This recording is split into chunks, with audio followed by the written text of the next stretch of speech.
தென் அரேபிய நாட்டின் மக்கா எனும் மாநகரில் கிறிஸ்துவுக்கு பின் 570ஆம் ஆண்டு பிறந்தவர்தான் முஹம்மது நபி ஸல்லல்லாஹு அலைஹி வஸல்லம் அவர்கள்.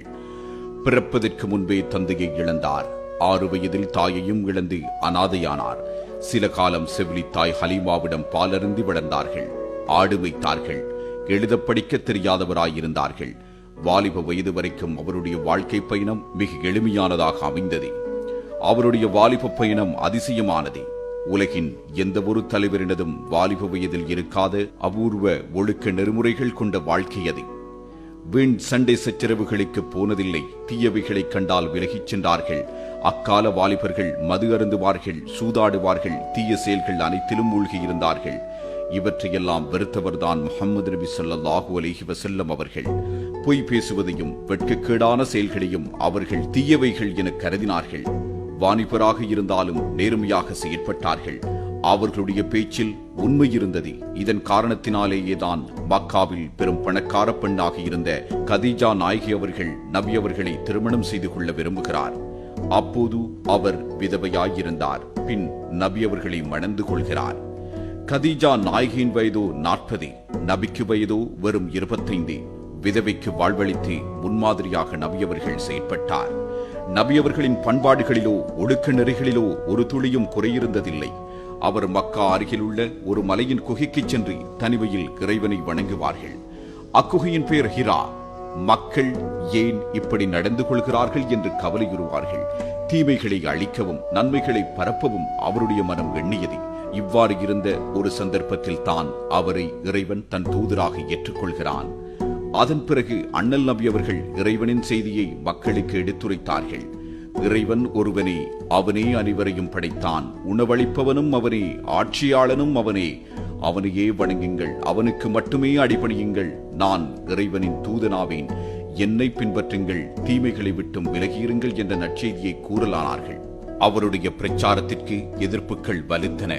எதிரிகள் நபி அவர்களை பார்த்து இப்படி கூறினார்கள்: உங்களுக்கு என்ன வேண்டுமானாலும் தருகிறோம், உங்கள் பிரச்சாரத்தை மட்டும் விட்டுவிடுங்கள் என்று கூறிய போது நபி அவர்கள் சொன்னார்கள்: ஒரு கையில் சூரியனையும் மறுகையில் சந்திரனை தந்தாலும் எனது பிரச்சாரத்தை நான் நிறுத்த மாட்டேன் என கூறினார்கள். அவரது பிரச்சாரத்தின் மீது அவருக்கு அந்தளவு தூரம் நம்பிக்கை இருந்தது. பல துன்பங்களை இக்கால பகுதியில் அவர்களுக்கு சந்திக்க வேண்டி ஏற்பட்டது. அவை வார்த்தைகளால் வர்ணிக்க முடியாத, யாரும் கேட்டிராத அளவு துன்பமாக இருந்தது. அவர் காலத்தில் வாழ்ந்த மக்களை ஒரு சீரான வழிக்கு இட்டுச் சென்றார்கள். அக்கால சூழ்நிலையில் மத நம்பிக்கைகள், பிற்போக்கான சீர்கேடான நிலை, மூட நம்பிக்கைகள், பெண்களுக்கு இழைக்கப்பட்டு வந்த கொடுமைகள் ஆகியவற்றை அழித்தொழித்தார்கள். சிறியோர் முதல் பெரியோர் வரை அன்பு காட்டி அவர்களின் மனதை வென்றெடுத்தார்கள். தவறான மூட நம்பிக்கையில் சிக்கி கிடந்தவர்களை விடுவித்து அதிலிருந்து காப்பாற்றி நல்லதொரு சமுதாயத்தையும் உருவாக்கினார்கள். அதற்காக சீரான அரசியலையும் ஏற்படுத்தினார். மிகுந்த நெருக்கடியான ஆபத்தான காலத்திலேயே வெற்றிகரமாக தமது லட்சியங்களை நிறைவேற்றி காட்டினார். விஞ்ஞானம் வளர்ந்த இந்த யுகத்தில் கூட மூட நம்பிக்கைகளை ஒழிப்பது இயலாத காரியம். ஆனால் நபிகள் நாயகம் ஸல்லல்லாஹு அலைஹி வஸல்லம் அவர்களுடைய காலத்தில் சொல்ல வேண்டுமாக இருந்தால், அதை செயற்படுத்த வேண்டுமாக இருந்தால் எந்தளவு தூரம் நெஞ்சில் வலிமையும் நாவன்மையும் இருந்திருக்க வேண்டும். இன்றைக்கு 1400 ஆண்டுகளுக்கு முன்பு இந்த சாதனையை முஹம்மது நபி அவர்கள் நிலைநாட்டி காட்டினார்கள். விஞ்ஞானம் பற்றிய எந்தவித அறிவுமற்ற இருள் நிறைந்த அக்காலத்தில் மக்கள் காட்டு மிராண்டித்தனமான முறையில் வாழ்ந்தார்கள். அந்த இருண்ட யுகத்தில் சிக்கொண்டிருந்த மக்களுக்கு ஒரு நல்ல ஒளிமயமிக்க யுகத்தை நபியவர்கள் உருவாக்கினார்கள். சீர்திருத்தவாதிகள் என்று சொல்லப்படுபவர்கள் செய்ய நினைக்கின்ற நல்ல காரியங்களுக்கு இக்காலத்தில் எத்தனையோ தொல்லைகள் ஏற்படுகின்ற போது அண்ணல் நபியவர்கள் எத்துணை துன்பங்களை அனுபவித்திருப்பார்கள். நபியவர்களின் கொள்கைகளை எவரும் இலகுவில் ஏற்றுக்கொள்ளவில்லை. அரேபிய பாலைவனத்தில் வசித்த மக்கள் ஒரு நாளைக்கு ஒரு உருவம் என்று 360 உருவங்களை ஆண்டவனாக நினைத்து வழிபட்டு வந்தார்கள். நபிகள் நாயகம் ஸல்லல்லாஹு அலைஹி வஸல்லம் அவர்கள் 360 உருவங்களும் இறைவனல்ல என்று எடுத்துச் சொல்ல எவ்வளவு தூரம் ஆற்றல் படைத்தவராக இருந்திருக்க வேண்டும்.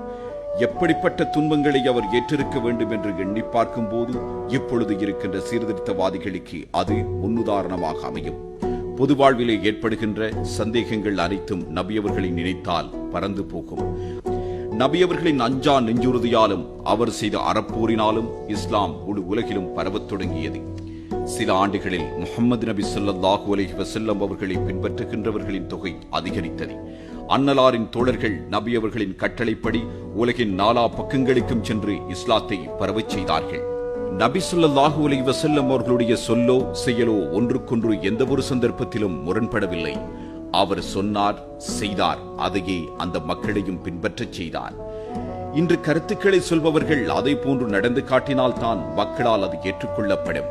ஆனால் இக்காலத்தில் சொல்பவர்கள் உயர்ந்தவர்களாகவும் நடப்பவர்கள் கீழ்த்தரத்தில் உள்ளவர்களாகவும் இருக்கிறார்கள். அன்னலார் காட்டிய மார்க்கம் மக்களை ஒன்றுபடுத்துகிறது, மக்களின் அறிவினை தெளிவுபடுத்துகின்றது, ஒற்றுமையாக்குகின்றது, புதிய உறவுகளை ஏற்படுத்துகின்றது. அவர் போதித்த இஸ்லாம் உலகில் எதற்கும் ஒப்பாக சொல்ல முடியாததோர் அளப்பெரிய பொக்கிஷமாகும்.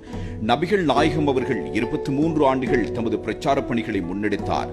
ஒரே இறை ஒரே மறை என்ற கருத்தை உள்ளத்தால் ஒப்புக்கொள்ளச் செய்து அதுவும் உலகின் மூலை முடுக்கெல்லாம் பரவி பண்புடன் வாழ வைத்திருக்கிறார்கள்.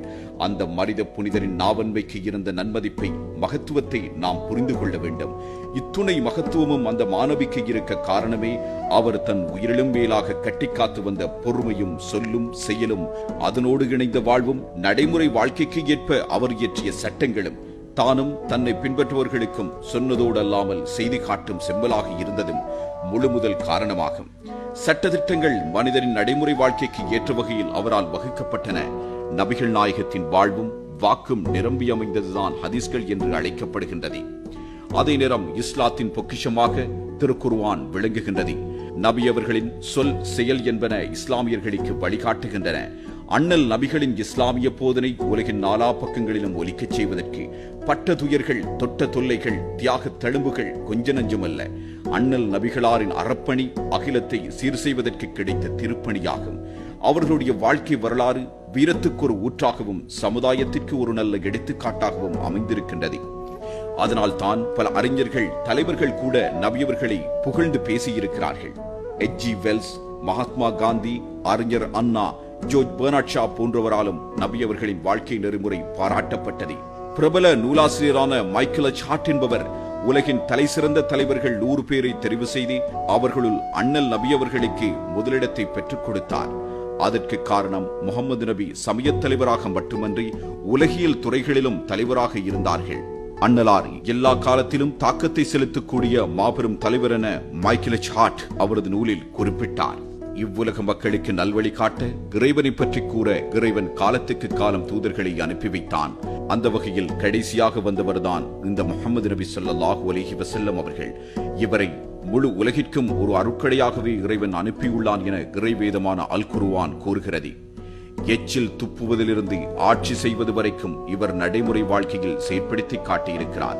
இவரது ஒவ்வொரு பேச்சு, உடை, நடை, பாவனை, அசைவுகளும் மானிட சமூகத்துக்கு கிடைத்த மிகப்பெரிய முன்மாதிரியாகும்.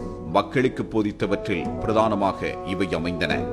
அல்லாஹ்வை மட்டும் வணங்குங்கள், உண்மையே பேசுங்கள், வாக்குறுதியை நிறைவேற்றுங்கள், பாவங்களை விட்டு விலகியிருங்கள், அனாதைகளின் செல்வத்தை அபகரிக்காதீர்கள், அக்கிரமம் புரிவதை விட்டுவிடுங்கள், அண்டை வீட்டாருக்கு தொல்லை தராதீர்கள், பெண்கள் மீது அவதூறு கூறாதீர்கள், தொழுகையை கடைபிடியுங்கள், நோன்பு வையுங்கள், அல்லாஹ்வின் பாதையில் செலவு செய்யுங்கள், ஒருவருக்கொருவர் ஒற்றுமையாயிருங்கள் என எத்தனையோ எழுச்சிமிக்க கருத்துக்களை சொன்னார்கள். இவற்றுள் எதனை நாம் பின்பற்றுகின்றோம்? நபியை பின்பற்றும் கால் நாம் ஒருபோதும் வழி தவற மாட்டோம்.